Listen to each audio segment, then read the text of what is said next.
நான் வாழ்ந்தாலும் உம்மோடுதான், மரித்தாலும் உமக்காகத்தான். நான் வாழ்ந்தாலும் உம்மோடுதான், மரித்தாலும் உமக்காகத்தான்.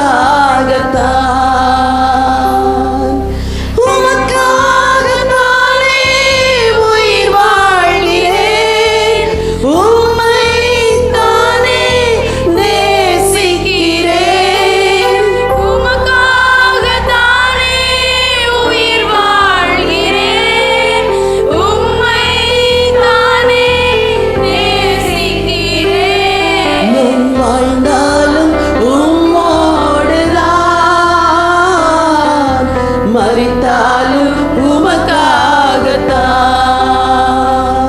நான் வாழ்ந்தாலும் உம்மோடுதான், மரித்தாலும் உமக்காகத்தான். நான் வாழ்ந்தாலும் உம்மோடுதான், மரித்தாலும் உமக்காகத்தான். வேதம் சொல்லுகிறது, அப்படி இருக்க நீங்கள் உங்கள் சரீரங்களை பரிசுத்தமும் தேவனுக்கு பிரியமுமான ஜீவ பலியாய் ஒப்பு கொடுக்க வேண்டும் என்று தேவனுடைய இரக்கங்களை முன்னிட்டு உங்களை வேண்டிக் கொள்கிறேன். இதுவே நீங்கள் செய்யத்தக்க புத்தியுள்ள ஆராதனை. இந்த கால வேளையில ஒரு புத்தியுள்ள ஆராதனை செய்ய வந்திருக்கிற என் அன்பு சகோதர சகோதரிகளை, உங்க வாழ்க்கையை ஆண்டவர் கரத்துல ஒப்பு கொடுங்க. இன்னைக்கு ஒரு முக்கியமான நேரத்துக்குள்ள நீங்க வந்திருக்கிறீங்க. தேவன் எதிர்பார்க்கிறார், எனக்கு தன்னை ஒப்பு கொடுக்கிறவர்கள் யார் என்று தேவன் எதிர்பார்க்கிறார். ஹல்லேலூயா, ஹல்லேலூயா. எல்லா கவலைகளையும் மறந்துவிட்டு உன்னதமான தேவனை மாத்திரம் நோக்கி பார்க்கலாமா? ஹல்லேலூயா. அவருக்கு 1000 நாமங்கள் உண்டு. நீங்கள் எந்த நாமத்தை சொல்லி அவரை கூப்பிட போறீங்க? அவரை பார்த்து சொல்லுங்க, என் ரட்சகரே, என் மீட்பரே, என் நேசரே, என் ஆத்தும மணாளனே, எனக்கு இறங்குகிற தகப்பனே, பரிசுத்தமுள்ள ராஜாவே, உம்மை நான் என்ன நாமத்தை சொல்லி துதிப்பேன் ஐயா. நீர் எவ்வளவு பெரியவர் ஆண்டவரே, ஜீவனுள்ள தேவனே, மகா பெரிய ராஜாவே, சேரக்கூடாத வழியில் வாசம் செய்கிறவரே. We fall prostrate in your holy presence and we worship you, O God. Hallelujah. எனது மணவாளனே,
என் கத்தாதை கத்த செய்த நன்மைகள் ஆயிரம் கரம் தட்டி பாடிடுவேன். யெகோவா தேவனுக்கு ஆயிரம் நாமங்கள் எதை சொல்லி பாடிடுவேன். என் கத்தாதை கத்த செய்த நன்மைகள் ஆயிரம் கரம் தட்டி பாடிடுவேன். யெகோவா ஷாலோம், யெகோவா ஷம்மா, யெகோவா ருவா, யெகோவா ரஃபா, யெகோவா ஷாலோம், யெகோவா ஷம்மா, யெகோவா ருவா, யெகோவா ரஃபா. யெகோவா தேவனுக்கு ஆயிரம் நாமங்கள் எதை சொல்லி பாடிடுவேன். என் கர்த்தாவை கத்த செய்த நன்மைகள் ஆயிரம் கரம் தட்டி பாடிடுவேன். எல்லோய்க்கு அல்லேலூயா, என்னை நீரை கண்டீரையா, ஏக்கமெல்லாம் தீர்த்தீரையா. நான் தாகத்தோடு வந்த போது ஜீவ தண்ணீர் எனக்கு தந்து தாகமெல்லாம் தீர்த்தீரையா. சந்தோஷமாய் சொல்லுங்களேன். என்னை நீரை கண்டீரையா, ஏக்கமெல்லாம் தீர்த்தீரையா. நான் தாகத்தோடு வந்த போது ஜீவ தண்ணீர் எனக்கு தந்து தாகமெல்லாம் தீர்த்தீரையா. யெகோவா ஷாலோம். உங்களுக்கு தேவன் சமாதான கர்த்தராய் இருப்பார். உங்கள் குடும்பங்களை சூழ்ந்து கொள்ளுவார். உங்களுக்கு சுகம் தருகிற தேவனாய் அவர் இருக்கிறார். யெகோவா ஷம்மா, யெகோவா ருவா, யெகோவா ரஃபா. யெகோவா தேவனுக்கு ஆயிரம் நாமங்கள் எதை சொல்லி பாடிடுவேன். என் கர்த்தாவே கர்த்தா. ராஜா, நீங்க எவ்வளவு நன்மைகள் செஞ்சீங்கப்பா. யெகோவா தேவனுக்கு ஆயிரம் நாமங்கள் எதை சொல்லி பாடிடுவேன். என் கர்த்தாவை கத்த செய்த நன்மைகள் ஆயிரம் கரம் தட்டி பாடிடுவேன். யெகோவா ஷாலோம். அந்த நாமத்தை நீங்கள் உயர்த்தும் பொழுது அந்த நாமத்தின் வல்லமை நம்முடைய வாழ்விலே விளங்கிக் கொண்டிருக்கிறது.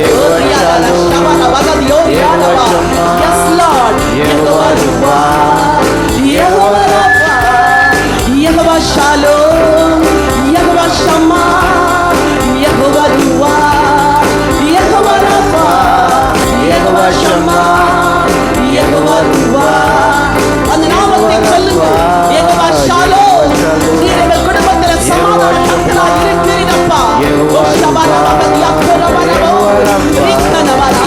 யெகோவா ஷாலோம், யெகோவா ஷம்மா, யெகோவா ருவா, யெகோவா ரஃபா, யெகோவா ஷாலோம், யெகோவா ஷம்மா, யெகோவா ருவா, யெகோவா ரஃபா.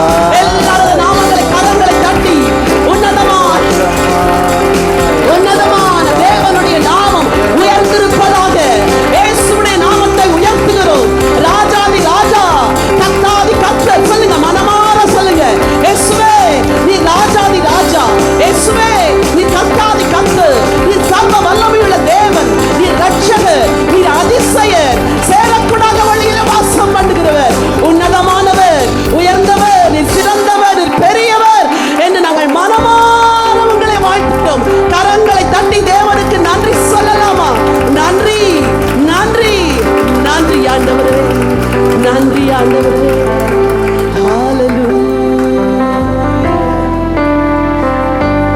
நன்றி என்று சொல்லுகிறோம் நாதா. நாவாலே துதிக்கிறோம் நாதா.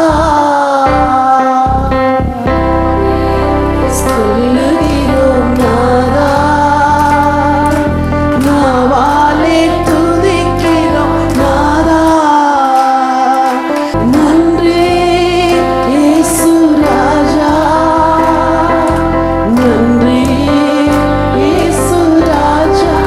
ரெண்டு கரங்களை கூப்பி தலைக்கு மேலாக உயர்த்தி இந்த 4 மாதங்கள் எங்களுக்கு சென்ற நன்மைக்காய் நன்றி இயேசு ராஜா. நன்றி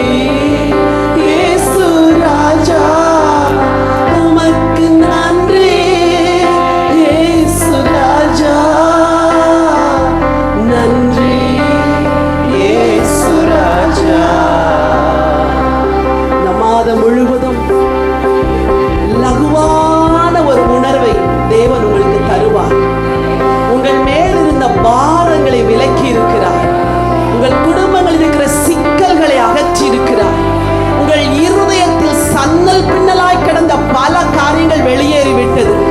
நீங்கள் இந்த மாதம் தேவ சமாதானத்தை உணர்வீர்கள், தேவ பிரசன்னத்தை உணர்வீர்கள். காரியங்கள் லகுவாய் முடிவதை காண்பீர்கள். கர்த்தர் உங்களுக்காய் யுத்தம் செய்வதை உங்கள் சொந்த கண்கள் காணும். பலத்தினால் அல்ல, பராக்கிரமத்தினாலும் அல்ல, தேவனே எல்லாவற்றையும் செய்கிறார். கரங்களை தட்டி தேவனுக்கு நன்றி சொல்லலாமா? நன்றி ஆண்டவர். கொடான கொடி ஸ்தோத்திரங்கள் ஏற்படுத்தும் பிதாவே. நாங்கள் எங்களையும் எங்களுக்கு உரிய எல்லாவற்றையும் திருப்பாதத்திலே ஒப்பு கொடுக்கிறோம். எங்களையும் எங்கள் குடும்பங்களையும் நடத்துங்க. கொடுமையான இந்த உஷ்ணத்தின் நாட்களில எல்லாரையும் சுகத்தோடு காத்துக்கொள்ளுங்க ஆண்டவரே, பலத்தோடு காத்துக்கொள்ளுங்க ஆண்டவரே. உம்முடைய கிருபை எல்லார் மேல இருக்கட்டும் என்று சொல்லி நாங்கள் ஜெபிக்கிறோம். ஜெபங்களை எல்லாம் கேட்டதற்காய் ஸ்தோத்திரமும் இரட்சகரும் மீட்பருமாம் இயேசு கிறிஸ்துவின் நாமத்தில் ஜெபிக்கிறோம் ஜீவனுள்ள நல்ல பிதாவே, ஆமென். இந்த நாளின் தியானத்திற்காக வேதத்திலிருந்து ஒரு வசனத்தை எடுத்து உங்களுக்காக நான் வாசிக்க விரும்புகின்றேன். 2 நாளாகமத்தின் புத்தகம் 7ஆம் அதிகாரம் 12 14 வரைக்கும் நாம் வாசிக்கலாம். கர்த்தர் இரவிலே சாலமோனுக்கு தரிசனமாகி, நான் உன் விண்ணப்பத்தை கேட்டு இந்த ஸ்தலத்தை எனக்கு பலியிடும் ஆலயமாக தெரிந்து கொண்டேன். நான் மழையில்லாதபடிக்கு வானத்தை அடைத்து அல்லது தேசத்தை அழிக்க வெட்டுக்கிளிகளுக்கு கட்டளையிட்டு அல்லது என் ஜனத்திற்குள் கொள்ளை நோயை அனுப்பும்போது என் நாமம் தரிக்கப்பட்ட என் ஜனங்கள் தங்களை தாழ்த்தி ஜெபம் பண்ணி என் முகத்தை தேடி தங்கள் பொல்லாத வழிகளை விட்டு திரும்பினால், அப்பொழுது பரலோகத்தில் இருக்கிற நான் கேட்டு அவர்கள் பாவத்தை மன்னித்து அவர்கள் தேசத்துக்கு க்ஷேமத்தை கொடுப்பேன். எல்லாருக்கும் தெரிந்த பரிச்சயமான ஒரு வேத பகுதி. ஆனால் இந்த தினத்திலே தேவன் இந்த வசனத்தை தான் நம்ம எல்லாருக்கும் தியான வசனமாய் கொடுத்திருக்கின்றார். சாலமோனுக்கு தேவன் தரிசனமாகின்றார். தரிசனமாகி அவனிடத்திலே ஒரு வார்த்தையை வாக்குத்தத்தமாய் கொடுக்கின்றார். என் நாமம் தரிக்கப்பட்ட என் ஜனங்கள் தங்களை தாழ்த்தி ஜெபம் பண்ணி என் முகத்தை தேடி தங்கள் பொல்லாத வழிகளை விட்டு திரும்பினால் நான் அவர்கள் ஜெபத்தை கேட்டு பாவத்தை மன்னித்து தேசத்துக்கு க்ஷேமத்தை கொடுப்பேன் என்று சொன்னார். ஹல்லேலூயா. க்ஷேமத்தை கொடுப்பேன். இந்த வார்த்தை தான் என் உள்ளத்தை அதிகமாய் தொட்டது. க்ஷேமம் என்ற வார்த்தைக்கு ஆங்கிலத்திலே பல வியாக்கியானங்கள் இருந்தாலும் ஆசீர்வாதம் அல்லது சுபிட்சம், விடுதலை, இது போன்ற நன்மை, இது போன்ற காரியத்தை குறிக்கின்ற வார்த்தை தான் க்ஷேமம் என்ற ஒரு வார்த்தை. நம்மிலே எல்லாரும் ஜெபிக்கின்றோம். நமக்கு ஜெப பழக்கம் இருக்கிறது. தேவனோடு கூட நெருங்கின உறவு கொள்ளுகிறோம். ஆனால் பல வேளைகளிலே தேவனிடத்திலிருந்து நாம் எதிர்பார்க்கிற பதில் நமக்கு வருவதில்லை. குழம்பி போகிறோம், திகைத்து போகிறோம்.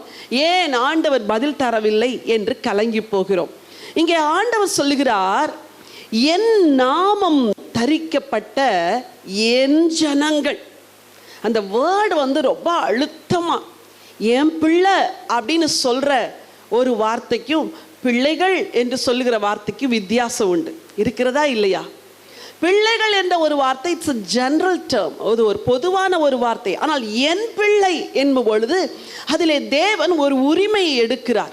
இங்கே சொல்லுகிறார், என் நாமம் தரிக்கப்பட்ட என் ஜனங்கள் என்ன செய்ய வேண்டுமாம்? சொல்லுங்க.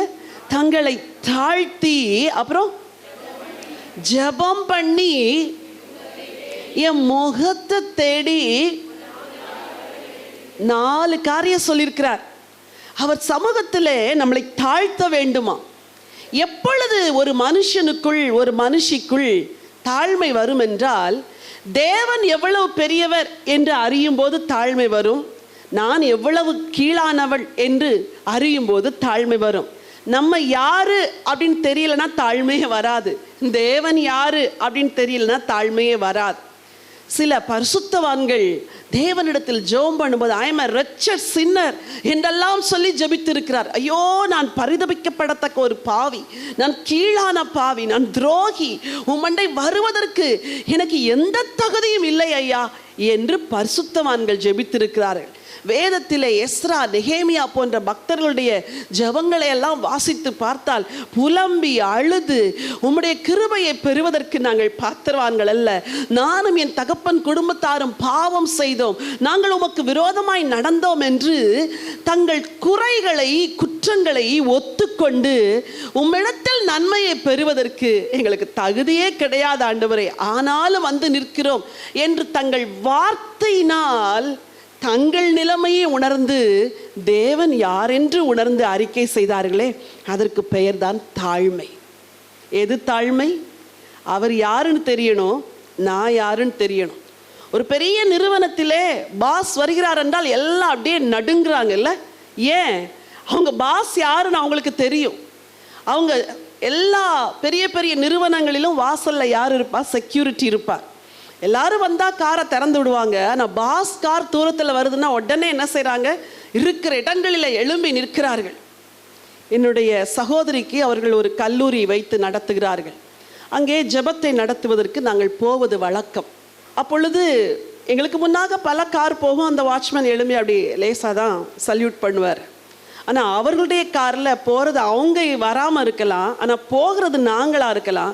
காரை பார்த்த உடனே இங்கே இருக்கிற வாட்ச்மேன் எல்லாம் என்ன செஞ்சிருவாங்க? எழும்பி நிற்பாங்க, எழும்பின்னு சல்யூட் பண்ணுவாங்க. ஏன்? உள்ளே இருக்கிறது யாருன்னு தெரியாது, ஆனால் கார் யாரு? காரு பாஸுடைய கார். ஒரு உலகத்தில் உள்ள மனிதர்கள் தங்கள் மேலுள்ள எஜமானை அவ்வளவு கனம் பண்ணும் பொழுது அண்ட சராசரத்தை படைத்த சர்வ வல்லமையுள்ள தேவனும் ஜோதிகளின் பிதாவும் ஒருவரும் சேரக்கூடாத ஒளியில வாசம் பண்ணுகிறோம் நம்முடைய சுவாசத்தை எல்லாம் தன்னுடைய கையில வச்சிருக்கிறவருக்கு முன்னாக போய் நின்று ஜெபம் பண்ணும் பொழுது உண்மையாகவே தேவனே, உம்மிடத்திலிருந்து ஒரு நன்மையை பெறுவதற்கு நான் தகுதியானவள் அல்ல, ஆனாலும் என் ஜெபத்தை கேளும் என்று தாழ்மையோடு பிரவேசிக்கும் பொழுது தேவன் அந்த ஜெபங்களுக்கு பதில் கொடுக்கிறார். வசனம் சொல்கிறது, என் ஜனங்கள் தங்களை தாழ்த்தி இனிமேல் உங்கள் ஜெபத்திலே தேவன் எவ்வளவு பெரியவர் என்று மனதார அறிக்கையிடுங்கள், நீங்கள் எவ்வளவு தாழ்மையில் உள்ளவர்கள் என்று மனதார சொல்லுங்கள். நான் ஒரு பாவி ஆண்டவரே, உம்முடைய கிருபைகளை பெறுவதற்கு தகுதியே இல்லாத ஒரு நபர், ஆனாலும் உம்முடைய பிள்ளையாய் ஏற்றுக்கொண்டீர், எனக்கு பதில் தர வேண்டும் என்று சொல்லி நம்மை தாழ்த்தி ஜெபிக்கும் பொழுது தேவன் பதில் கொடுக்கிறாராம். சரி, தாழ்த்தி அடுத்து என்ன சொல்லி இருக்கிறது? ஜெபம். எல்லாரும் செஞ்சிருவோம் அதை. ஜெபம் பண்ணி அப்புறம் என் முகத்தை தேடி. அந்த வார்த்தை என்னை சிந்திக்க வைத்தது. பல வேளைகளிலும் தேவைகள் வரும் பொழுது தேவனுடைய கரத்தை தான் தேடுகிறோம், அப்படித்தானே? வேலைக்காரியின் கண்கள் எஜமாட்டியின் எதை நோக்கி இருக்குமா? கண்களையா நோக்கி இருக்கும்? கைகளைத்தான் நோக்கி இருக்கும். ஆனால் ஒரு பிள்ளையின் கண்கள் தகப்பனுடைய முகத்தை நோக்கி இருக்கு. என் முகத்தை தேடுப்பா, தேவைகளுக்காக என்ன தேடாத, என்னை எனக்காக தேடு, என் அன்புக்காக தேடு, உன் மேல நான் வச்சிருக்கிற கிருபைக்காக தேடு. அவரை அவருக்காகவே தேடுவது தான் முகத்தை தேடுவது. உங்கள் ஜெபங்களை இந்த நாட்களில் கொஞ்சம் அலசி ஆராய்ந்து பாருங்க. உங்க ஜெபத்தை பிரிச்சா விண்ணப்பத்துக்கு எவ்வளோ நேரம், துதிக்கு எவ்வளோ நேரம், ஸ்தோத்திரத்துக்கு எவ்வளோ நேரம், தாழ்த்துறதுக்கு எவ்வளோ நேரம், மனம் திரும்புறதுக்கு எவ்வளோ நேரம் அப்படின்னு கொஞ்சம் செப்பரேட் பண்ணி பாருங்க. நிறைய பேருடைய ஜெபத்தில் 99% என்னதான் இருக்கும்? லிஸ்ட்டு. அப்படியே சும்மா கம்ப்யூட்டரில் போட்டு ஃபீட்பேக் பண்ணி டக டக டக டகன்னு வாசிக்கிற மாதிரி எல்லாமே லிஸ்ட்டு தான். அன்றே நீங்கள் அதை செஞ்சுதான்ப்பா ஆகணும், செஞ்சுதான்ப்பா ஆகணும், பதில் தந்துதான்ப்பா ஆகணும். அவர் பார்த்துட்டே இருப்பார். என்ன இந்த பிள்ளை, முதலாவது தேவனுடைய ராஜ்யத்தை என் முகத்தை தேடினா நான் எல்லாத்தையும் தந்துடுவேன், இவன் என் கையவே தேடிட்டு இருக்கிறாளே என்று சொல்லுவார். இன்னைக்கு change your pattern of prayer. இன்னைக்கு உங்கள் ப்ரேயர் பேட்டர்னை மாற்றுங்க. அப்பா, உங்கள் முகத்தை தேடுறேன். எனக்கு நினைவு தெரிந்து என் கல்லூரி நாட்களிலெல்லாம் நான் என்ன ரொம்ப ஜோம் பண்ணேன்னு கேட்டால் ரொம்பலாம் ஜோம் பண்ண ஞாபகமே இல்லை. ஒரு 3 மணி நேரம் ஜோம் பண்ணாலும் அந்த 3 ஹவர்ஸில் 2 மணி நேரம் 50 நிமிஷம் நான் ஆராதனை தான் செய்வேன். பாடுவேன், துதிப்பேன், ஆராதிப்பேன், உங்களை நேசிக்க. அது பைத்தியக்காரத்தனமான இளவயதின் அன்பு பாருங்க. கடைசி 5 நிமிஷம் என் தேவையெல்லாம் சொல்லுவேன். மன்றாட்டு ஜெபம் அது வேறு. ஸோ 1 மணி நேரம் ஜெபம் பண்ணாலும் என் தேவையை கடைசியில் 3 நிமிஷம் 5 நிமிஷத்தில் சொல்லிட்டுப்பா நீங்கள் எல்லாம் பார்த்துக்குங்க பாட்டு வந்துடுவேன். ஆனால் 1 மணி நேரம் ஜெபித்தால் கூட வராத பதில்கள் எல்லாம் அந்த 1 hour வர்ஷிப்லேயே வந்துடும். எனக்கு அது ரொம்ப ஆச்சரியம். இப்போ தேவன் நேசத்தில் பிரியப்படுகிறார், அன்பில் பிரியப்படுகிறார், அவரை நேசிக்க விரும்புகிறார், அவரில் அன்பு கூற விரும்புகிறார். அதான் என் முகத்தை தேடுமா என்று சொல்வர். இன்னைக்கு நீங்கள் தேவன் அவருடைய முகத்தை தேடும்படி பழக வேண்டும்.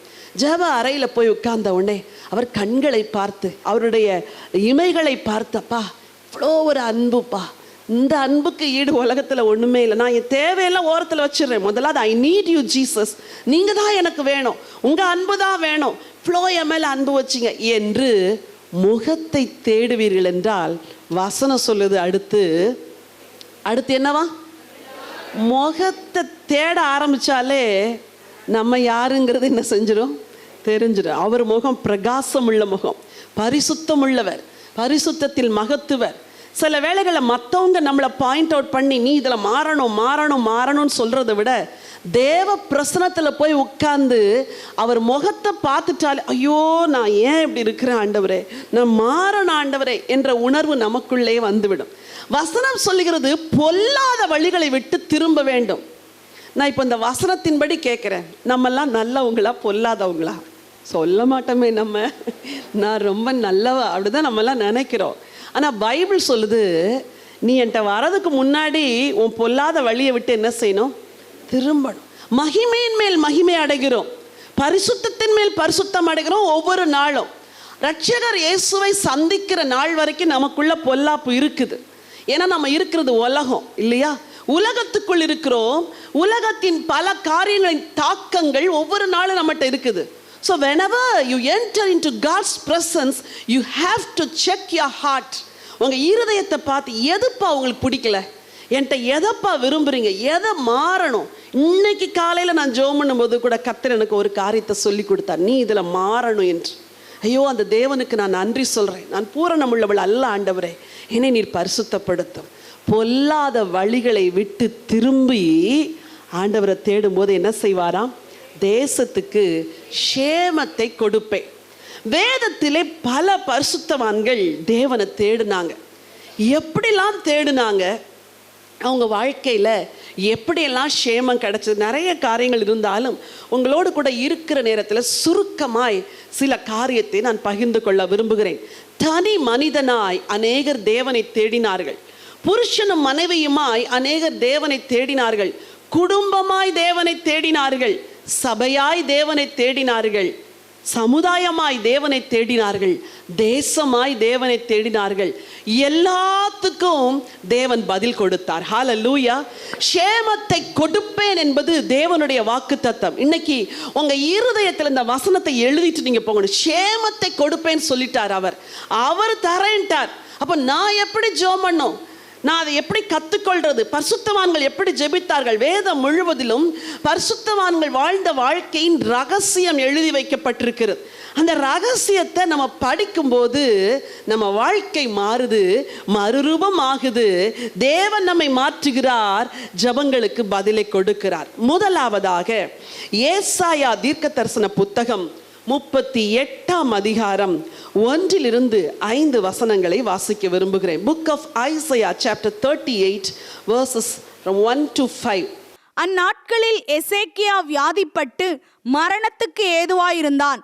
அப்பொழுது ஆமோத்சின் குமாரனாகிய ஏசாயா என்னும் தீர்க்கதரிசி அவனிடத்தில் வந்து அவனை நோக்கி, நீர் உமது வீட்டு காரியத்தை ஒழுங்குபடுத்தும், நீர் பிழைக்க மாட்டீர், மரித்து போவீர் என்று கர்த்தர் சொல்லுகிறார் என்றான்.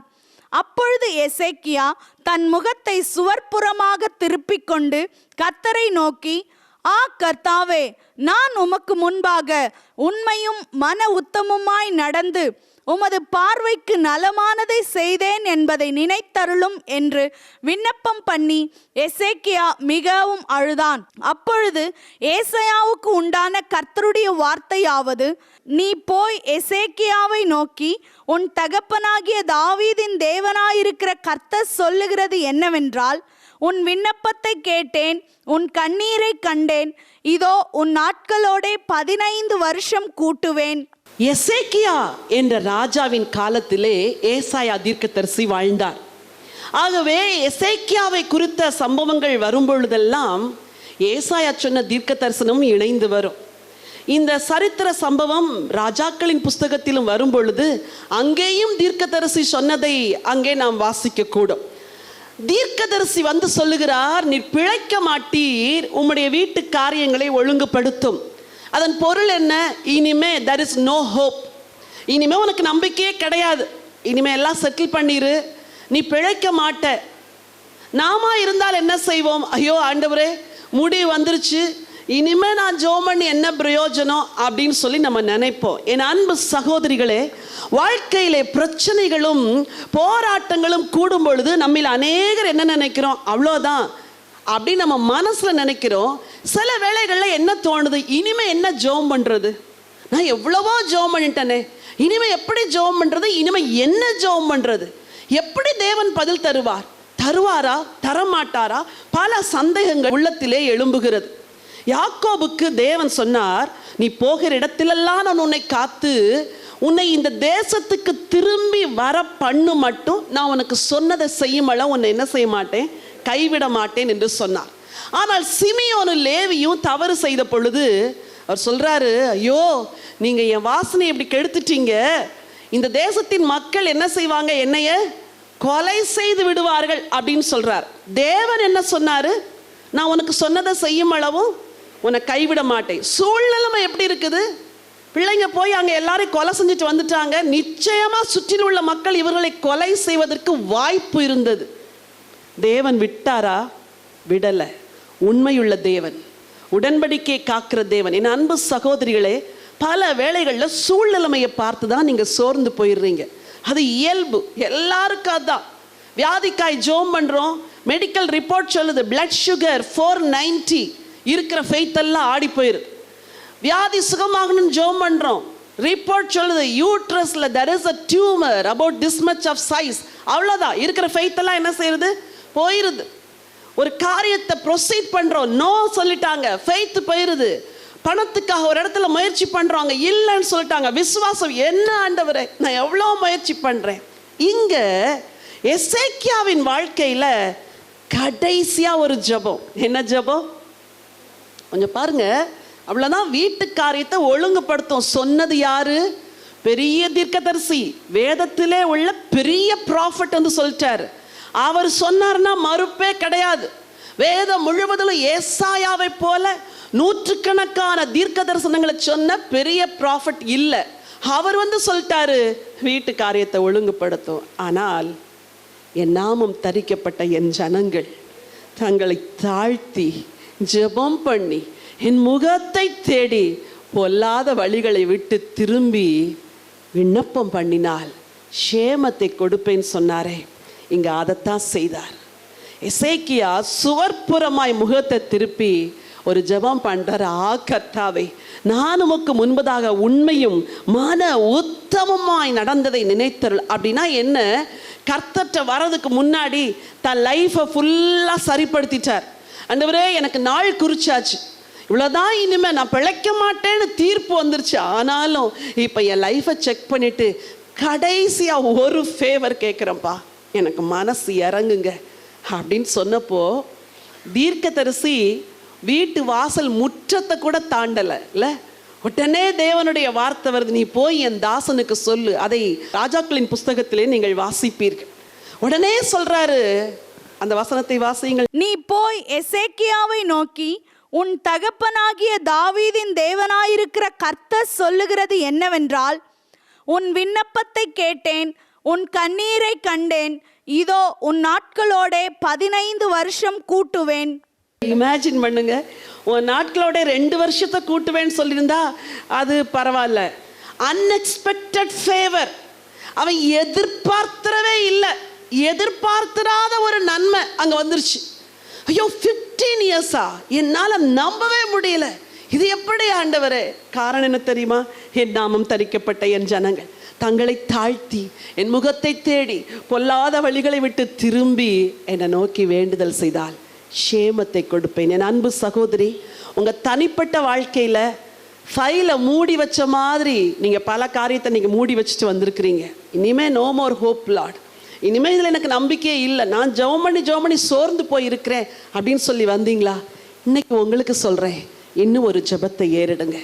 ஒரு எசேக்கியா ராஜா கடைசி நம்பிக்கை கையில் வச்சுட்டு ஒரு ஜெபத்தை ஏறெடுத்த பொழுது அவர் எதிர்பார்த்திராத 15 ஆண்டுகளை ஆண்டவர் கூட்டி கொடுத்தார். நான் சொல்கிறேன், நாம் வேண்டிக் கொள்வதை விட நினைப்பதை விட மிக அதிகமாய் கிரியை செய்கிற ஒரு தேவனை சேவிக்கிறோம். இன்னைக்கு நான் சொல்றேன், எழுதி வச்சுக்கோங்க.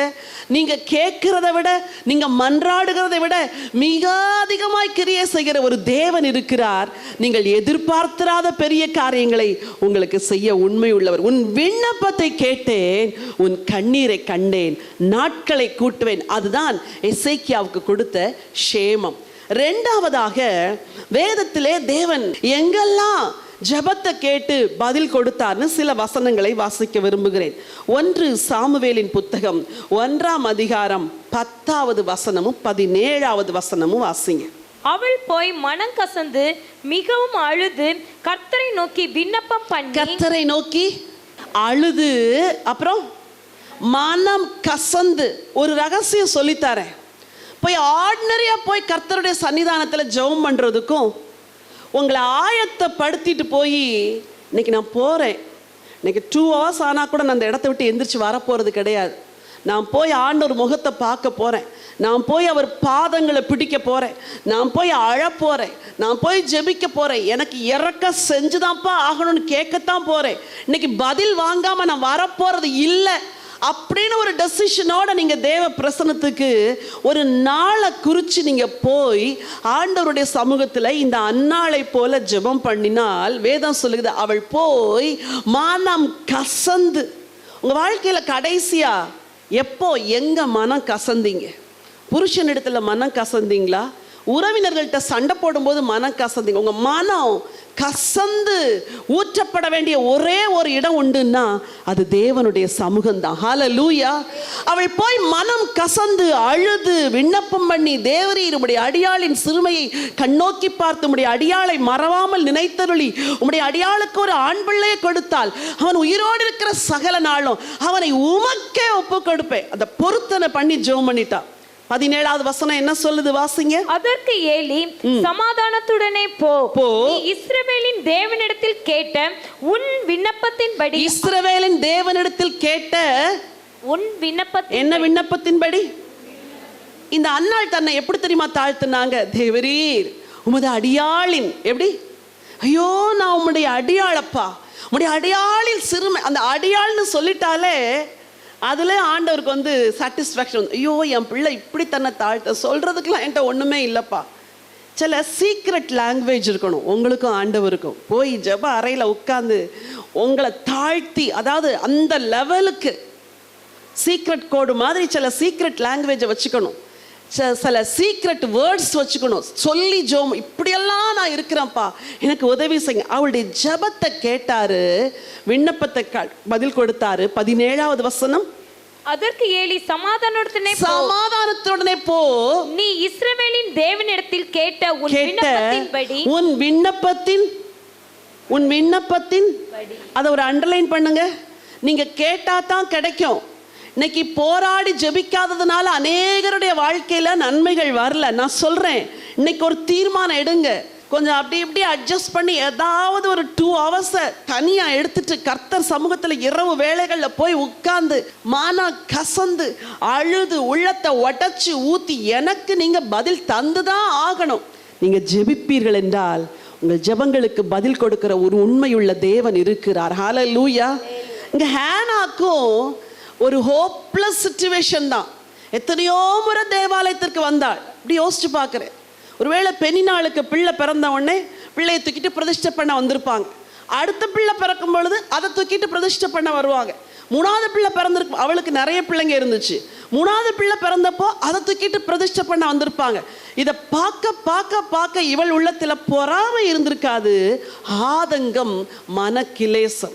ஒரு நாள் வந்துச்சு, இனிமே கர்த்தர் தான் எனக்கு, வேற வழி இல்லை. அந்த நாள் அவள் வாழ்க்கையை மாற்றின நாள். ஹல்லேலூயா. உங்க வாழ்க்கையில சேமத்தை தேவன் வச்சிருக்கிறார் சிஸ்டர். நீங்க நம்பிக்கை இழந்து போய் இன்னைக்கு இங்க வந்திருந்தா உங்களுக்கு ஒரு நம்பிக்கையின் வார்த்தையை சொல்றேன். ஜெபத்திற்கு பதில் கொடுக்கிற ஒரு ஆண்டவர் இருக்கிறார். அந்நாள் இனிமே there is no more hope என்ற இடத்துல தேவன்கிட்ட போய் நின்னப்போ ஆண்டவருடைய ஜெபத்திற்கு பதில் கொடுத்திருக்கிறார். மூன்றாவது ஒரு நபரை குறித்து வாசித்து நான் ஆச்சரியப்பட்டேன். தானியேலின் புஸ்தகம் 6ஆம் அதிகாரம் 10-11 வரைக்கும் வாசிங்க.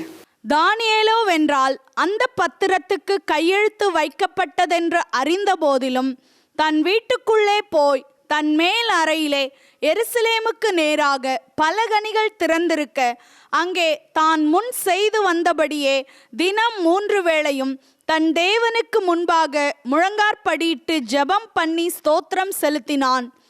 அப்பொழுது அந்த மனுஷர் கூட்டம் கூடி தானியேல் தன் தேவனுக்கு முன்பாக ஜெபம் பண்ணி விண்ணப்பம் செய்கிறதை கண்டார்கள். தான் முன் செய்து வந்த, நான் கேட்கிறேன், உங்களுக்கு ஒரு வழக்கமான ஜெப வாழ்க்கை இருக்குதா? அநேகர் நம்மை ஆவிக்குரியவர்களாக காண்பிக்கிறோம், ஆனால் வழக்கமான ஜெப வாழ்க்கை அநேகரில் இல்லை. என் ப்ரேயர் டைம் 5 மணி, நான் 5லேருந்து 5:30 வரைக்கும் ஜெபம் பண்ணுறேன். அது அவங்கவுங்க விசுவாச அளவு பொறுத்து. என் ஜெப நேரம் 5லேருந்து 6 வரைக்கும் ஜெபம் பண்ணுறேன். என் ஜெப நேரம் 3, நான் 3லேருந்து 5 வரைக்கும் ஜெபம் பண்ணுறேன். என் ப்ரேயர் டைம் நைட் 12 to 1 வரைக்கும் ஜெபம் பண்ணுறேன். என் ஜெப நேரம் எல்லாத்தையும் காலையில் அனுப்பிச்சிட்டு 10 மணி, 10லேருந்து 12 வரைக்கும் ஜெபம் பண்ணுறேன்.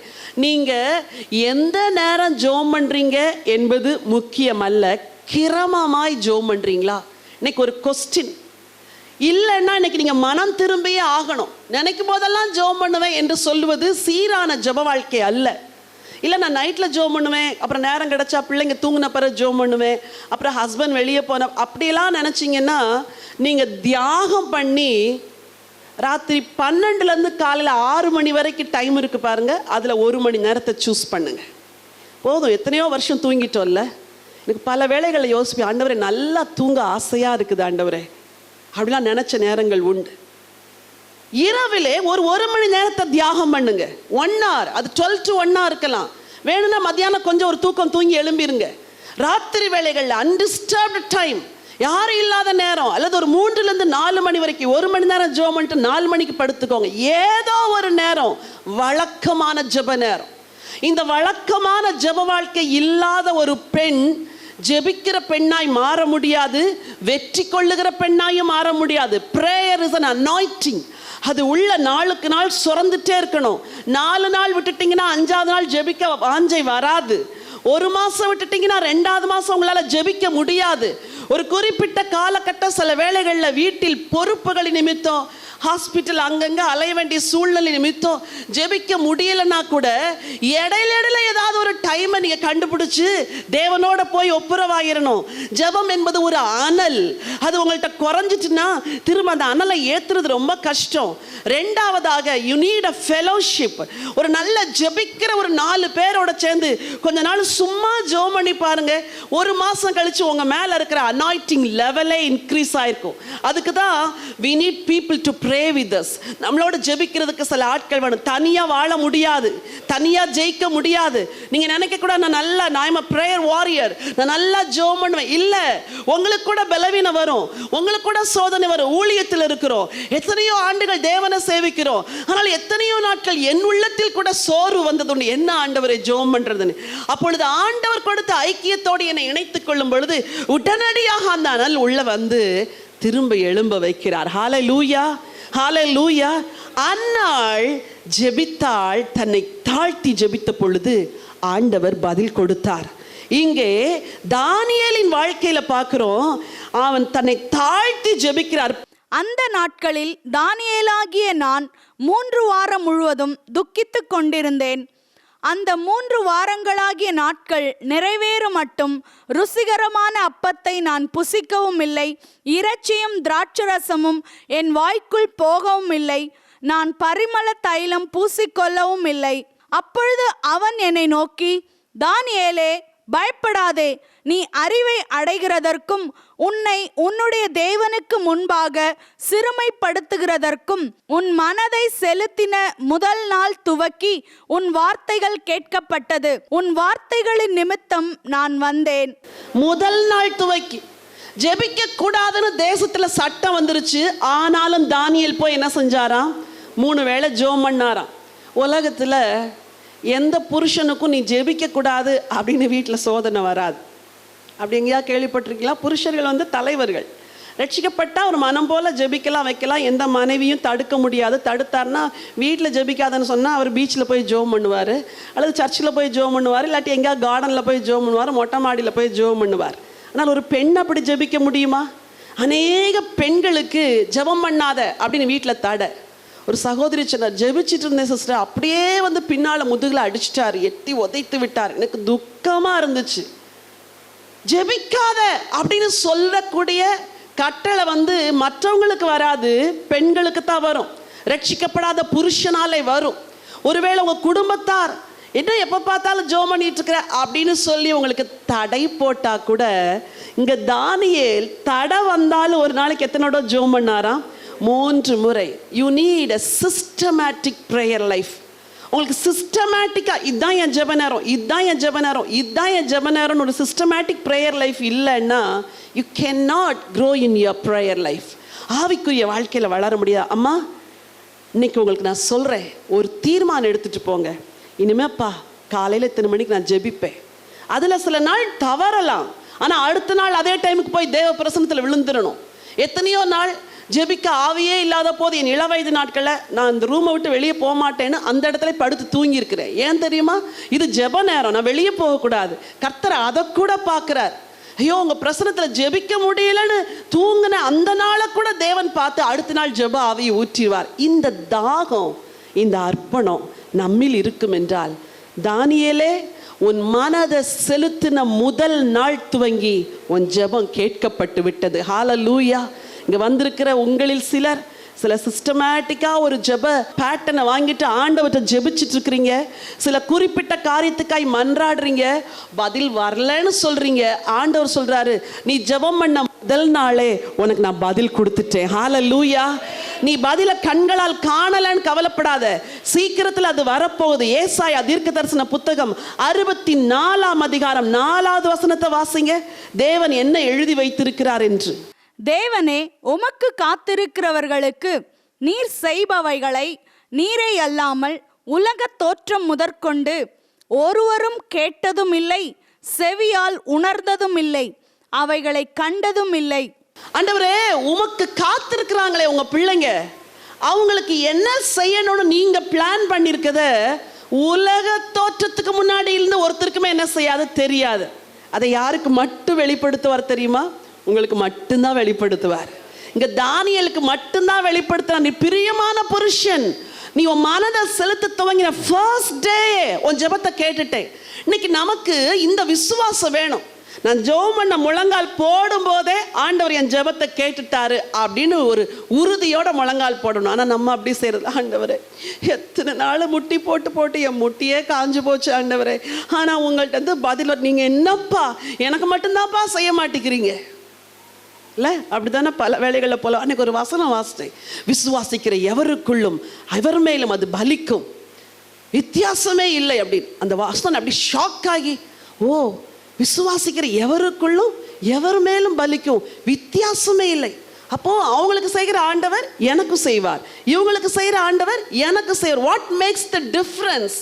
Faith makes the difference.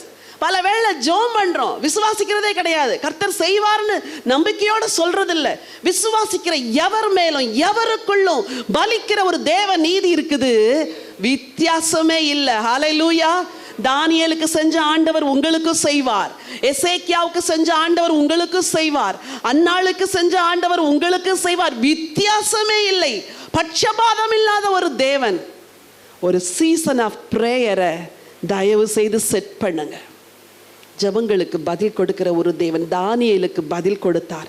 4வதாக Samuel என்ற ஒரு தீர்க்கதரிசி தேவனை நோக்கி செஞ்ச ஜெபத்தை 1 சாமுவேலின் புத்தகம் 12ஆம் அதிகாரம் 18வது வசனத்துல வாசிக்கிறோம். வேதம் சொல்கிறது, வேத வாக்கியங்களை ஆராய்ந்து பாருங்கள், அவைகளால் உங்களுக்கு நித்திய ஏன் இவங்க வாழ்க்கையெல்லாம் நம்ம ஆராய்ந்து இதை படிக்க படிக்க நமக்குள்ள விசுவாசம் என்ன செய்யுது? கூடுது. 1 சாமுவேல் கர்த்தரை நோக்கி விண்ணப்பம் பண்ணினான். அன்றைய தினமே கர்த்தர் இடிமுழக்கங்களையும் மழையையும் கட்டளையிட்டார். அப்பொழுது ஜனங்கள் எல்லாரும் கர்த்தருக்கும் சாமுவேலுக்கும் பயந்து, இப்படி மட்டும் ஆண்டவர் பதில் கொடுத்துட்டா என்ன நல்ல ஆண்டவரா இருப்பாரு. ஆனா அவர் அப்படியா செய்யறாரு? பொறுத்திரு, காத்திரு, தாமதித்தாலும் வரும், காத்திரு நிச்சயமாய் வரும், அது தாமதிப்பது இப்படியா சொல்லிட்டு தான் இருக்கிறாரு ஒழிய என்ன செய்ய மாட்டேங்கிறாரு. நம்ம நினைக்கிறோம். He is an on time God. ஒரு மருத்துவராக இருக்கிறேன்.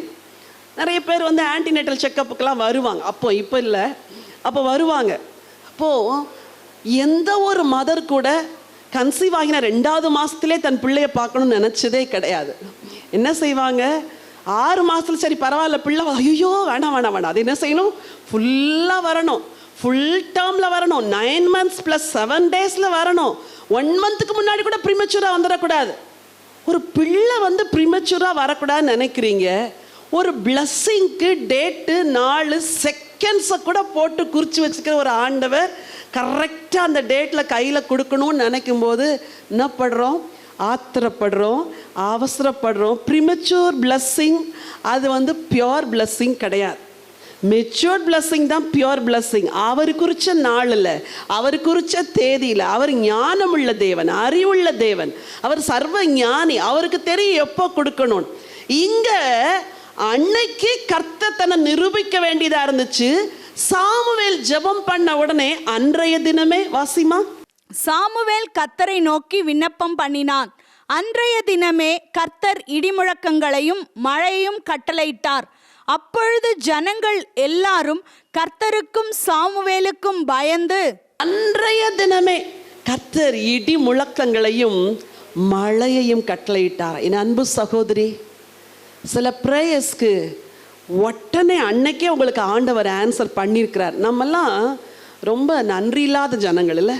கொஞ்சம் திரும்பி பாருங்களேன். எவ்வளோ ப்ரேயர்ஸ்க்கு இன்னைக்கே பதில் வேணும்னு சொன்ன ஜெபங்களுக்கு அன்னைக்கே ஆண்டவர் கொடுத்துருக்கிறாரா இல்லையா? எத்தனை ஜெபங்கள் எண்ணிப்பார் அவர் செய்த நன்மைகளை அப்படின்ட்டு பாடுறோம். ஐயோ அதெல்லாம் மறந்துட்டு இப்போ என்ன செய்கிறோம்? புலம்புறியும், ஆண்டவரே செய்யலை, எதுக்கு ஆண்டவரே செய்யலை, எனக்கு மட்டும் ஏன் ஆண்டவரே செய்யலை, எப்போ ஆண்டவரே. இன்னைக்கு புலம்பலை நிறுத்துங்க. கொஞ்சம் பக்கத்தில் பார்த்து சொல்லுங்கள், புலம்பலை கொஞ்சம் நிறுத்திட்டு கடவுளுக்கு நன்றி சொல்லுங்கள். இது வந்து ப்ராஃபஸி உங்களுக்கு. புலம்பலை நிறுத்திட்டு கடவுளுக்கு என்ன செய்யுங்க? அவர் ஞானி, அவருக்கு தெரியும் எப்போ செய்யணும்னு. நம்ம வந்து அஞ்ஞானி, நமக்கு தெரியாது ஆண்டவருடைய ஞானம். நல்ல ஒரு தேவன் சாமுவேலின் ஜெபத்துக்கு அன்னைக்கே பதிலளித்தார். இன்னைக்கு நான் சொல்கிறேன், சில தேவைகளின் வழியாய், நெருக்கங்களின் வழியாய் நீங்கள் போகும்போது அன்றைய தினமே அப்படிங்கிற மாதிரி நீங்கள் பண்ணுற ஜெபத்துக்கு அன்னைக்கே பதில் வரப்போகுது. சில ப்ரேயர்ஸ்க்கு காட் அப்படி ஆன்சர் பண்ணுவார். அன்னைக்கு இந்த வசனத்தை என்னை நினைக்காதீங்க, என் தேவனுடைய வசனத்தை நினைவுக்கு வந்து, ஐயோ ஆண்டவரை இன்னைக்கே கொடுத்துட்டீங்கப்பா, இன்னைக்கு தானப்பா ஜெபம் பண்ண, இன்னைக்கே தந்துட்டீங்கன்னு தேவனுக்கு நன்றி சொல்லுங்கள். ஹல்லேலூயா. சரி, சாமுவேலின் ஜெபத்தை கேட்டார், எசேக்கியாவின் ஜெபத்தை கேட்டார், அன்னாளின் ஜெபத்தை கேட்டார். இன்னொரு வசனம் வாசிக்க விரும்புகிறேன். எண்ணாகமத்தின் புத்தகம் 21ஆம் அதிகாரம் 7, 8, 9 வாசியுங்கள். அதனால் ஜனங்கள் மோசேயனிடத்தில் போய், நாங்கள் கர்த்தருக்கும் உமக்கும் விரோதமாய் பேசினதினால் பாவம் செய்தோம், சர்ப்பங்களை எங்களை விட்டு நீங்கும்படி கர்த்தரை நோக்கி விண்ணப்பம் பண்ண வேண்டும் என்றார்கள். மோசே ஜனங்களுக்காக விண்ணப்பம் பண்ணினான். அப்பொழுது கர்த்தர் மோசேயை நோக்கி, நீ ஒரு கொள்ளிவாய் சர்ப்பத்தின் உருவத்தை செய்து அதை ஒரு கம்பத்தின் மேல் தூக்கி வை, கடிக்கப்பட்டவன் எவனோ அவன் அதை நோக்கி பார்த்தால் பிழைப்பான் என்றார். அப்படியே மோசே ஒரு வெண்கல சர்ப்பத்தை உண்டாக்கி அதை ஒரு கம்பத்தின் மேல் தூக்கி வைத்தான். சர்ப்பம் ஒருவனை கடித்தபோது அவன் அந்த வெண்கல சர்ப்பத்தை நோக்கி பார்த்து பிழைப்பான். கடிக்கப்பட்டவன் எவனோ அவன் அதை நோக்கி பார்த்தால் பிழைப்பான். மக்கள் சொல்றாங்க, 7வது வசனம், அதனால் ஜனங்கள் மோசேயினிடத்தில் போய் எல்லாரும் வாசிங்க அந்த வசனத்தை. என்ன செஞ்சாங்களா? நாங்கள் கர்த்தருக்கும். இந்த இஸ்ரவேல் ஜனங்கள் இருக்காங்களே, முரட்டாட்டமான ஜனங்கள், நம்மள மாதிரி இல்லை. அவங்க என்ன ஒரு கஷ்டம் வந்தாலும் உடனே ஐயோ சாப்பாடு இல்லைன்னா சாப்பாடு இல்லைன்னு புலம்புனாங்க. மன்னாவை அனுப்பிச்ச உடனே இந்த மன்னாவை தவிர எங்களுக்கு வேறொன்றும் இல்லை. எவ்வளோ பாருங்க. அப்புறம் இறைச்சி அனுப்பின பிறகு அந்த இறைச்சி வாயில இருக்கும் பொழுதே கர்த்தருக்கு விரோதமான முறுமுறுப்பு. கர்த்தருக்கு விரோதமாக நான் முறுமுறுக்க கூடாது. ரெண்டாவது, கர்த்தருடைய ஊழியர்களுக்கு விரோதமாக நான் முறுமுறுக்க கூடாதுன்னு ஒரு தீர்மானம் எடுக்கணும். என் நாமம் தரிக்கப்பட்ட என் ஜனங்கள் தங்களை தாழ்த்தி பொல்லாத வழியை விட்டு என்ன செய்யணுமா? திருமணம். இங்க கொள்ளிவாய் சர்ப்பம் கடிச்சிருச்சு, உடனே மோசே எங்களுக்கு இறங்குங்க அப்படின்னு மட்டும் சொல்லலை. நாங்கள் கர்த்தருக்கு விரோதமாயும் உனக்கு விரோதமாயும் நாங்கள் என்ன செஞ்சோம்? பேசின வார்த்தைகளை ஆண்டவர் மன்னிக்கட்டும். Be careful about your words, mind your words. உங்கள் வார்த்தைகளில் ரொம்ப கவனமாக. பல வேளைகளில் நம்ம விசுவாசிகளாக இருக்கிறோம், ஆனால் அவிசுவாசத்தை பேசுகிறோம். அது ஆண்டவரை துக்கப்படுத்துது. நம்முடைய வார்த்தைகள், நாங்கள் பாவம் செஞ்சிட்டோம் மோசே, உனக்கு விரோதமாக பேசணும், தேவனுக்கு விரோதமாக பேசணும், எங்களை மன்னிச்சிரு அப்படின்னு சொல்லி ஜெபம் பண்ணும் பொழுது கர்த்தர் என்ன செய்கிறாரா? என்ன சொல்யூஷன் சொல்லி கொடுக்குறாரு? அப்படியே மோசே ஒரு வெண்கல சர்ப்பத்தை உண்டாக்கி அதை கம்பத்தின் மேல் தூக்கி வைத்தான். சர்ப்பம் ஒருவனை கடித்த போது அவன் அந்த வெண்கல சர்ப்பத்தை நோக்கி பார்த்து பிழைப்பான். இன்னைக்கு உங்களுக்கு ஒரு ரகசியம் சொல்லித்தாரு. உங்க வாழ்க்கையில குடும்பங்கள்ல இருக்கிற சாபங்கள் நீக்கணும்னா ஒரே ஒரு காரியம்தான், கல்வாரியை நோக்கி பார்க்கணும். whenever you kneel down, உங்க ஜெப நேரங்கள்ல சிலுவையை நோக்கி பார்த்து, அந்த ரத்தத்தின் புண்ணியத்தை நோக்கி பார்த்து, அவருடைய பாடுகளை நினைச்சு, நீங்க எல்லாத்தையும் ஏத்துக்கிட்டீங்களே, நீங்க எல்லாத்தையும் சுமந்துட்டீங்களே அப்படின்னு அதை கிளைம் பண்ண பழகணும். இங்க ஒருத்த பாம்பு கடிச்சு கீழே கிடக்குறான். ஹாஸ்பிட்டலில் இருக்கும்போது சில கிரிட்டிக்கல் கேசஸ்லாம் தூக்கி ஓடி வருவாங்க. ஸ்னேக் பைட், ஆக்சிடென்ட் இதெல்லாம் வந்துட்டா எதையுமே இன்வெஸ்டிகேட் பண்ண மாட்டாங்க. இம்மீடியட்டாக ரஷ் பண்ணி கொண்டு ஐசியூக்குள்ளே கொண்டு போயிடுவாங்க.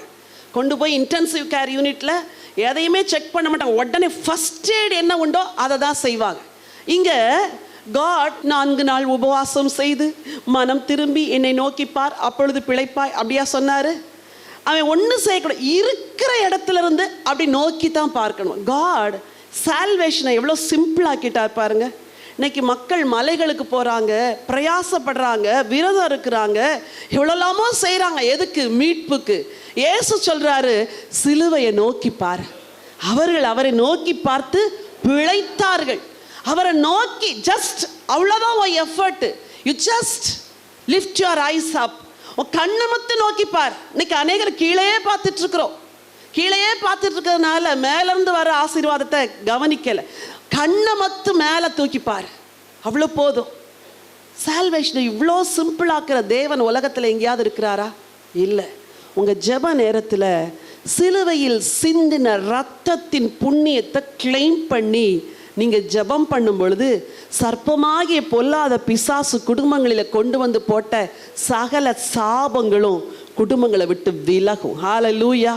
அதுக்கு ஒரு ஊழியக்காரர் வந்து ஜெபம் பண்ணணும்னு அவசியம் கிடையாது. நீங்கள் தான் உங்கள் வீட்டுக்கு ஆசாரியன், நீங்கள் தான் உங்கள் வீட்டுக்கு ஊழியக்காரர், நீங்கள் தான் திறப்பில் நிற்கணும், நீங்கள் தான் நோக்கி பார்க்கணும். ஒவ்வொரு பிள்ளைகளுக்காய், குடும்பத்தின் ஒவ்வொரு நபருக்காய் இயேசுவின் ரத்தத்தை உரிமை பாராட்டி சிலுவையை நோக்கி பார்த்து அவருடைய பாடுகளை மரணங்களை நினைச்சு, இப்படியெல்லாம் பட்டீங்களே என்ன மீட்பதற்கு, என் குடும்பத்தை மீட்பதற்கு, இந்த மீட்பு வரட்டும்னு நோக்கி பார்க்கும் பொழுது அங்கே பதில் வந்தது. நோக்கி பார்த்தவர்கள் பிழைத்தார்கள். மோசே தேவன்கிட்ட கேட்டார், ஐயோ ஆண்டவரே, பாவம் செஞ்சது உண்மைதான் ஆண்டவரே, ஆனாலும் தயவு செய்து பிழைக்க வழி தரங்க அப்படின்னா அங்கே ஒரு பிழைக்கும் வழியை தேவன் கொடுத்தார். என் நாமம் தரிக்கப்பட்ட என் ஜனங்கள் தங்களை தாழ்த்தி ஜெபம் பண்ணி முகத்தை தேடி பொல்லாத வழிகளை விட்டு திரும்பினால் சேமத்தை கட்டளையிடுவேன். இப்படியெல்லாம் பரிசுத்தவான்கள் தேவனிடத்தில் ஜெபம் பண்ணியிருக்கிறாங்க. சில அசாதாரண ஜெபங்களையும் பரிசுத்தவான்கள் வேதத்தில் செஞ்சிருக்கிறாங்க. இது ஒரு சாதாரண ஜெபம் போல இங்கே தோன்றுது. அசாதாரணமான சில ஜெபங்களுக்கு தேவன் வேதத்தில் பதில் கொடுத்திருக்கிறாரு. சுருக்கமாய் ஒரு 3 ஜெபத்தை மட்டும் ஒரு 10 to 15 மினிட்ஸில் உங்களுக்கு பேசி முடிக்க விரும்புகிறேன். நாம் வாசித்த ஏசாயா 64 அதிகாரம் முதல் 4 வசனத்தை வாசிங்க. உமது நாமத்தை சத்துருக்களுக்கு தெரிய பண்ணுவதற்கும் ஜாதிகள் உம்முடைய சந்நிதிக்கு முன் தத்தளிப்பதற்கும் தேவரீர் வானங்களை கிழித்திறங்கி உருக்கும் அக்கினி எரியுமா போலவும் அக்கினி தண்ணீரை பொங்க பண்ணுமா போலவும் பர்வதங்கள் உமக்கு முன்பாக உருகும்படி செய்யும். நாங்கள் எதிர்பார்த்திராத பயங்கரமான காரியங்களை நீர் செய்தபோது நீர் இறங்கினீர்.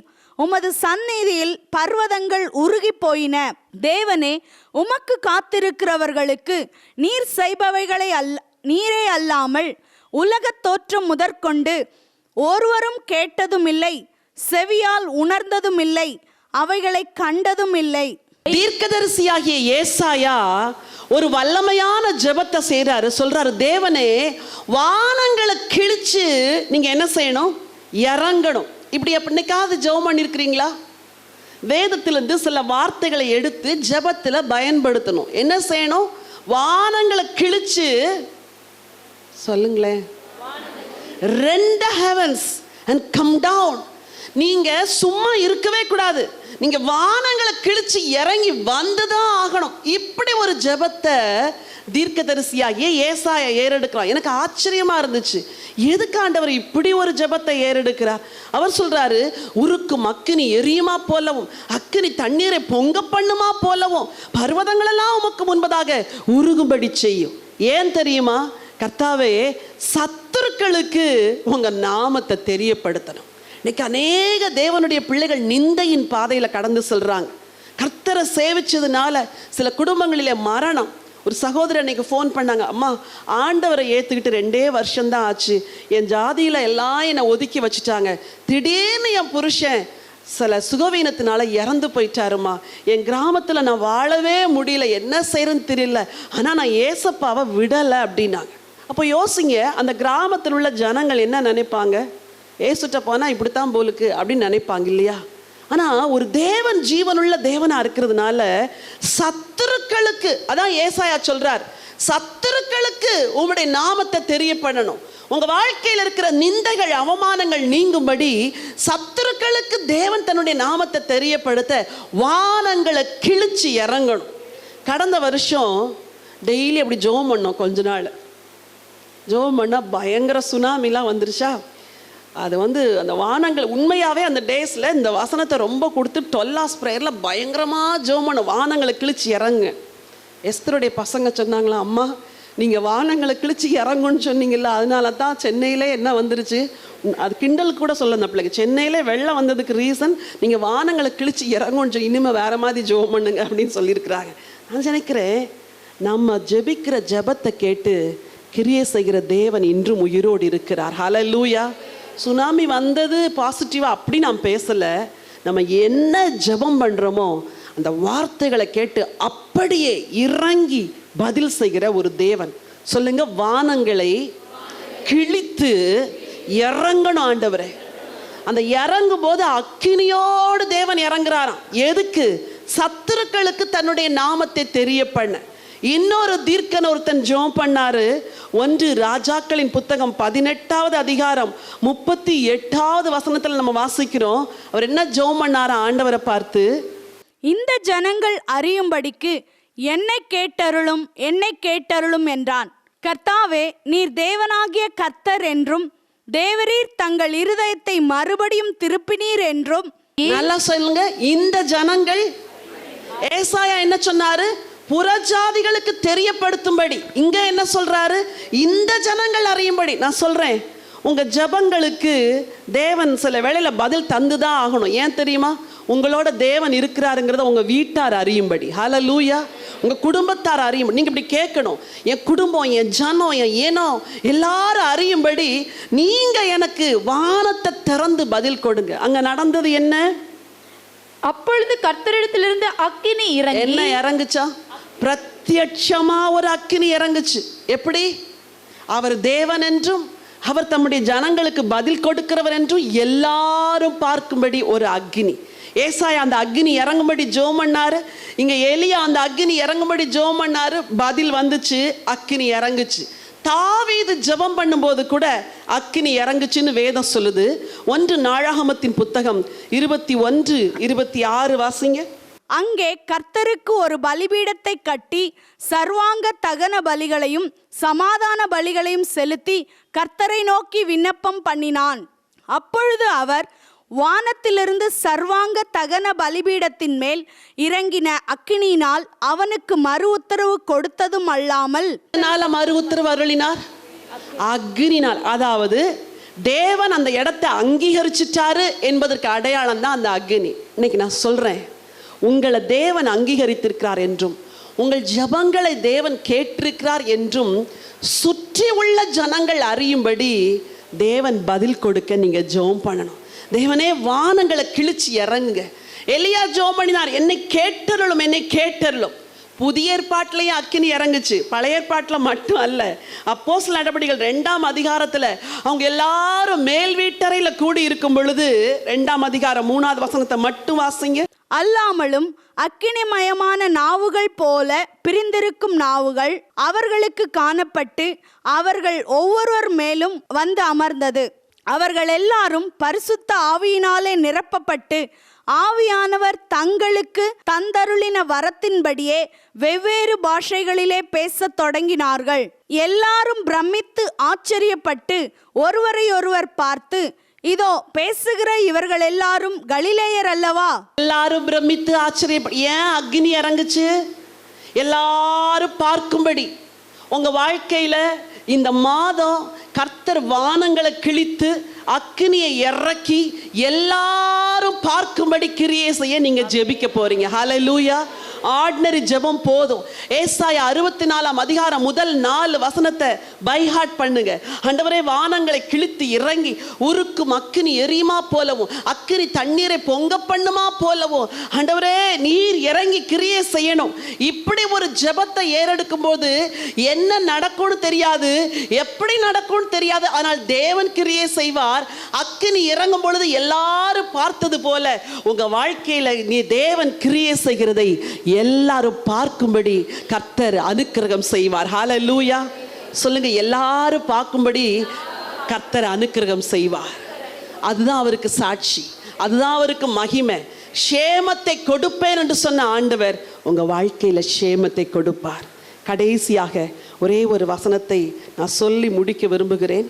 யாத்திராகமத்தின் புத்தகம் 19ஆம் அதிகாரம் 18-19 வாசியுங்கள். கர்த்தர் சீனாய் மலையின் மேல் அக்கினியில் இறங்கினபடியால் அது முழுவதும் புகைக்காடாயிருந்தது. எக்கால சத்தம் வர வர மிகவும் பலமாய் தொனித்தது. மோசே பேசினான், தேவன் அவனுக்கு வாக்கினால் மறுமொழி கொடுத்தார். அந்த புகை சூளையின் புகையை போல எழும்பிற்று. மலை முழுவதும் மிகவும் அதிர்ந்தது. அவனுக்கு வாக்கினால் மறுமொழி கொடுத்தார். மோசேயுடைய வாழ்க்கையில ஒரு அக்னி இறங்குச்சு.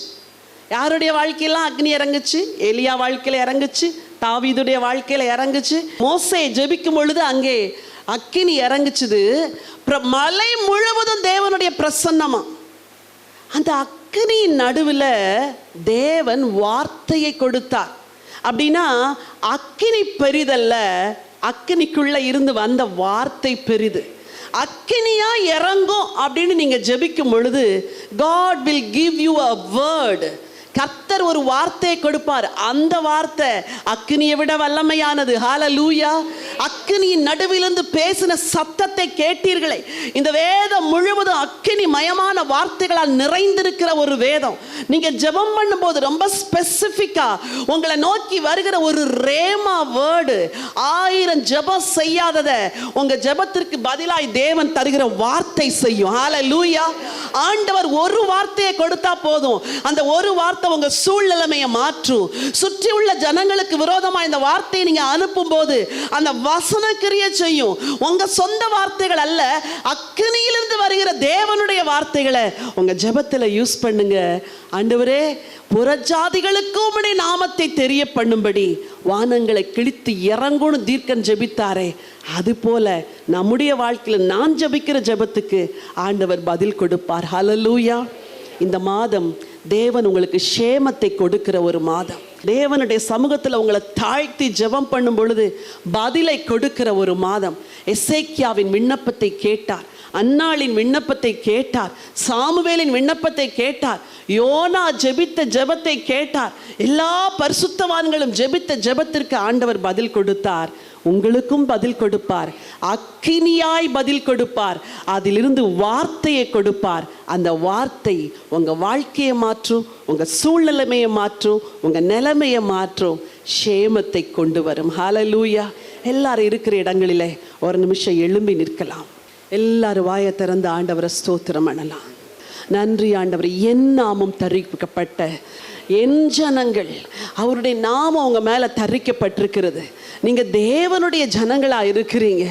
இந்த நாளிலும் கர்த்தர் சொன்ன ஒரே ஒரு ஆலோசனை, உன்னை தாழ்த்தி என் முகத்தை தேடி உன் பொல்லாத வழிகளை விட்டு திரும்பி என்னை நோக்கி விண்ணப்பம் பண்ணும் பொழுது நான் க்ஷேமத்தை கொடுப்பேன் என்று ஆண்டவர் சொல்லுகிறார்.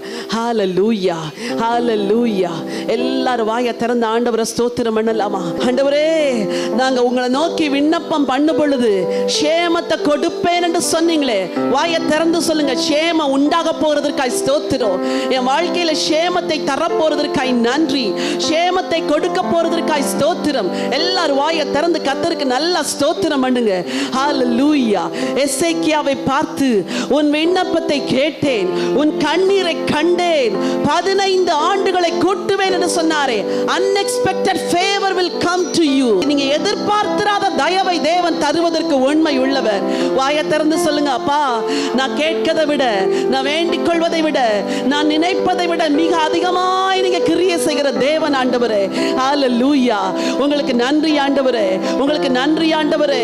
கோடான கோடி ஸ்தோத்திரம் ஆண்டவரே, கோடான கோடி ஸ்தோத்திரம். உமக்கு நன்றி. ஒரு அன்னாளின் விண்ணப்பத்தை கேட்ட தேவன் உன் விண்ணப்பத்தின்படியே. என் அன்பு சகோதரி, God never forgets you.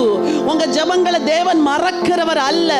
உங்க ஜெபங்களை ஞாபக புஸ்தகத்தில் எழுதி வைத்திருக்கிறார். ஏற்ற வேளையிலே பதில் கொடுக்கிற ஒரு தேவனை நீங்க சேவிக்கிறீங்க. He is an on time God. ஏற்ற வேளையிலே பதில் கொடுப்பார். ஹல்லேலூயா, ஹல்லேலூயா. அன்னாளின் ஜெபத்தை கேட்டவள் நிந்தையை மாற்றின தேவன் உங்க நிந்தையை மாற்றுவார். நிச்சயமாய் உங்கள் நிந்தை மாற்றப்படும். ஹல்லேலூயா, ஹல்லேலூயா. சர்ப்பத்தினால கடிக்கப்பட்டவர்கள் எல்லாரும் பிழைக்கும்படி மோசே விண்ணப்பம் பண்ணினாரு. இன்னைக்கு அநேக குடும்பங்களிலே சர்ப்பத்தின் ஆவிகள், பிசாசின் கிரியைகள் அநேகரை வழி விலகி போக பண்ணி கொண்டிருக்கிறது. ஒரு மோசேயை போல நீங்க திறப்பில நிற்கும் பொழுது ஆண்டவர் அவர்களுக்கு தயவு செய்வார். எல்லாரும் வலது கரத்தை உயர்த்தி கொள்ளுங்க. ஆண்டவரே, என் குடும்பத்தில் சர்ப்பத்தினால தீண்டப்பட்டவர்கள், அவர்கள் படுகிற வேதனைகளை பாரும் ஐயா, அவர்கள் படுகிற வேதனைகளை பாரும். மனம் இறங்கும் ஐயா. ஆண்டவரை, சிலுவையிலே தொங்கின உம்மை நாங்கள் நோக்கி பார்க்கிறோம், உம்மை நோக்கி பார்க்கிறோம், உம்மை நோக்கி பார்க்கிறோம். எல்லாரும் பிழைக்கும்படி, முழு குடும்பத்தார் உம்மை அறியும்படி கிரியை செய்வீராக. ஹல்லேலூயா, ஹல்லேலூயா. வானங்களை கிழித்து, ஒரு ஏசாயா ஜெபித்தாரே, வானங்களை கிழித்து நீங்க இறங்கணும் ஆண்டவரே. நீ தண்ணீரை பொங்க பண்ணுமா போல் சொல்லுங்க. இனிமே நீங்க மௌனமா இருக்க கூடாது. சொல்லுங்க, இனிமே நீங்க மௌனமா இருக்க கூடாது. இன்னைக்கு ஒரு சின்ன ஜெபம், ஆனா ஒரு விசேஷ ஜெபத்தை நீங்க பண்ணிட்டு போறீங்க. ஆண்டவரே, இனிமே நீங்க மௌனமா இருக்க கூடாது. நீங்க பிரத்யட்சமா இறங்கணும். சத்துருக்களுக்கு உங்களுடைய நாமம் தெரியணும் ஆண்டவரே. விரோதமா இருக்கிற பகைஞர்களுக்கு உங்க நாமம் தெரியணும். எங்க தேவன் எவ்வளவு பெரியவர் என்பதை எங்களை சுற்றி இருக்கிற எதிராளிகள் அறியணும். என் வீட்டார் அறியணும், என் குடும்பத்தார் அறியணும். சத்துருக்களுக்கு உம்முடைய நாமத்தை தெரிய பண்ணும்படி வானங்களை கிழித்து இறங்குவீராக. இறங்கித்தாகணும். அக்கினினால் உத்திரவருள்ள தெய்வமே தெய்வம் என்று அன்னைக்கு நிரூபித்தாரே, அதே போல அப்பா உங்க நாமத்தை சுற்றிலும் உள்ளவர்கள் அறியும்படி இறங்குவீராக, இறங்குவீராக, இரக்கம் செய்வீராக. இன்றைக்கு ஒவ்வொரு குடும்பத்தின் மேல் உம்முடைய அக்கினி இறங்கட்டும். ஒவ்வொரு குடும்பத்திலும் உம்முடைய அக்கினி இறங்குவதாக. சீனாய் மலையில இறங்கின தேவ பிரசன்னம், ஜனங்களுக்குள் பயத்தை கொண்டு வந்த தேவ பிரசன்னம் ஒவ்வொரு குடும்பங்களிலும் இறங்கட்டும் ஆண்டவரே. ஹல்லேலூயா, ஹல்லேலூயா. அக்கினியின் நடுவில் இருந்து தேவன் பேசினார். நீங்க தேவ சமூகத்துல காத்திருக்கும் பொழுது அக்கினியின் நடுவிலிருந்து பேசுகிற தேவ சத்தத்தை கேட்பீங்க. God will give you a very special word. உங்களுக்குன்னே தேவன் கொடுக்கிற அந்த வார்த்தை உங்க வாழ்க்கையை மாற்றும். வலது கரத்தை உயர்த்திக் கொள்ளலாமா? ஹல்லேலூயா. உம் வார்த்தையை என்றும் மகிமை படுத்தினீர். உம் நாமத்தை என்றும் உயர்த்தி கூறுவே. இந்த வார்த்தையை தேவன் மகிமைப்படுத்த போகிறார். நான் சேமத்தை தருவேன் என்று சொன்ன ஆண்டவர் ஒவ்வொருவருக்கு சேமத்தை தந்து விட்டார்.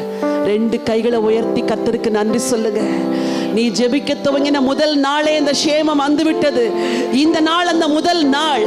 இந்த நாள் அந்த முதல் நாள். அநேகருக்கு இன்னிலிருந்து 21வது நாளுக்குள் தேவன் பலத்த காரியங்களை செய்ய போகிறார்.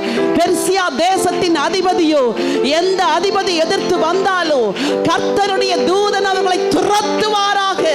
இயேசுவின் நாமத்தில் உங்க வசனத்தின்படி இந்த முதல் நாளில் இருந்து 21 நாட்களுக்குள் அற்புதங்களை செய்கிற தேவன் உம்முடைய பிள்ளைகளுக்கு அற்புதங்களை செய்யுங்கப்பா. உங்க வசனத்தின்படி செய்யுங்க. தடைகள் மாறுவதாக, தடைகள் மாறுவதாக. இயேசுவின் நாமத்தில் கிரியை செய்கிற தேவன் பெரிய காரியங்களை செய்ய போறதற்காய் ஸ்தோத்திரம். கர்த்தர் மகிமையான காரியங்களை செய்ய போறதற்காய் கரங்களை தட்டி எல்லாரும் கர்த்தருக்கு நன்றி சொல்லலாமா? நன்றி ஆண்டவரே, நன்றி ஆண்டவரே, கோடான கோடி ஸ்தோத்திரம் ஆண்டவரே. அன்பின் பரலோக பிதாவே, உம்முடைய சமூகத்திலே நாங்கள் எவ்வளவு தளர்ந்தவர்களாய் வந்தோம். உம்முடைய ஜீவனுள்ள வார்த்தைகள் எங்களை தைரியப்படுத்தி இருக்கிறதற்காக ஸ்தோத்திரம். எப்போது ஜெபத்திற்கு பதில் கொடுக்கிற தேவன், உம்முடைய பிள்ளைகளை விசுவாச பாதையிலே நடத்துவீராக. கரம் பிடித்து நடத்த வேண்டும் என்று சொல்லி ஜெபிக்கிற ஆண்டவரே உமக்கு நன்றி. சேமத்தை தந்து சாட்சியாய் வந்து நிறுத்த போறதற்காய் உமக்கு கோடான கோடி ஸ்தோத்திரம். உடைய பிள்ளைகளை ஆசீர்வதியும். எங்க தேசத்துக்கு சேமத்தை தாங்கப்பா. கர்த்தர் அப்படி செய்ய போவதற்காய் ஸ்தோத்திரம். உம்முடைய அடியாள் உம்முடைய பிள்ளைகளை கரம் நீட்டி ஆசீர்வதிக்கிறேன். ஆசீர்வாத நிறைவோடு கூட கடந்து செல்வார்களாக. கர்த்தர் நன்மையும் கிருபையும் கொடுத்து உயர்த்தும்படியாய் வேண்டிக் கொள்கிறேன். சகல துதி கனம் மகிமை உமக்கே எடுக்கிறோம். மீட்பரும் இரட்சகருமாம் இயேசு கிறிஸ்துவின் நாமத்தில் வேண்டிக் கொள்கிறேன் ஜீவனுள்ள நல்ல பிதாவே. ஆமென், ஆமென். ஹல்லேலூயா. இயேசுவின் இயக்கம் என்ற ஊழியம் இயேசுவின் அன்பையும் இயேசுவின் வார்த்தையையும் பூமியின் கடைசி மனிதனுக்கும் கொண்டு செல்ல வேண்டும் என்ற தரிசனத்தோடு ஸ்தாபிக்கப்பட்டதாகும். சகோதரர் டாக்டர் ஆண்ட்ரூ தேவ், சகோதரி டாக்டர் ஜெயராணி ஆண்ட்ரூ தேவ் குடும்பமாய் செய்து வரும் இவ்வூழியங்களின் மூலம் நற்செய்தி கூட்டங்கள், எழுப்புதல் முகாம், குடும்ப முகாம், வாலிபர் ஊழியங்கள், பெண்கள் ஊழியங்கள், சிட்டிலைட் ஜெபக்குழுக்கள், புத்தக ஊழியம், ஒளி நாடாக்கள், மருத்துவ சேவை, இவைகளோடு வேதாகம பயிற்சி கல்லூரி என 10 வகை ஊழியங்கள் இவ்வியக்கத்தின் மூலம் நடைபெற்று வருகின்றன. இந்த நிகழ்ச்சியின் மூலம் நீங்கள் பெற்ற ஆசீர்வாதங்களை எங்களுக்கு தெரியப்படுத்துங்கள். இந்த ஊழியத்தை உங்கள் ஜெபங்களாலும் காணிக்கைகளாலும் தாங்குங்கள். நீங்கள் எங்களோடு தொடர்பு கொள்ள வேண்டிய முகவரி பைபிள் கால்ஸ் 4/557 வலையாபதி சாலை, Mogappair East, Chennai 37, India. Contact number 919244448080 918939397739. Our email ID biblecalls@gmail.com. Our website www.thejesusmission.in, www.biblecalls.com. இந்த ஊழியத்தை உங்கள் பொருளாலும் காணிக்கையாலும் தாங்க அன்போடு அழைக்கிறோம். எங்கள் வங்கி விவரம் Bible calls account number 189020001658, Axis bank, Chennai 7, IFS code UTIB 0000189. எமது நிகழ்ச்சிகளை தொடர்ந்து பைபிள் டிவி வெப் டிவியிலும் காணத் தவறாதீர்கள். Website www.bibletv.tv.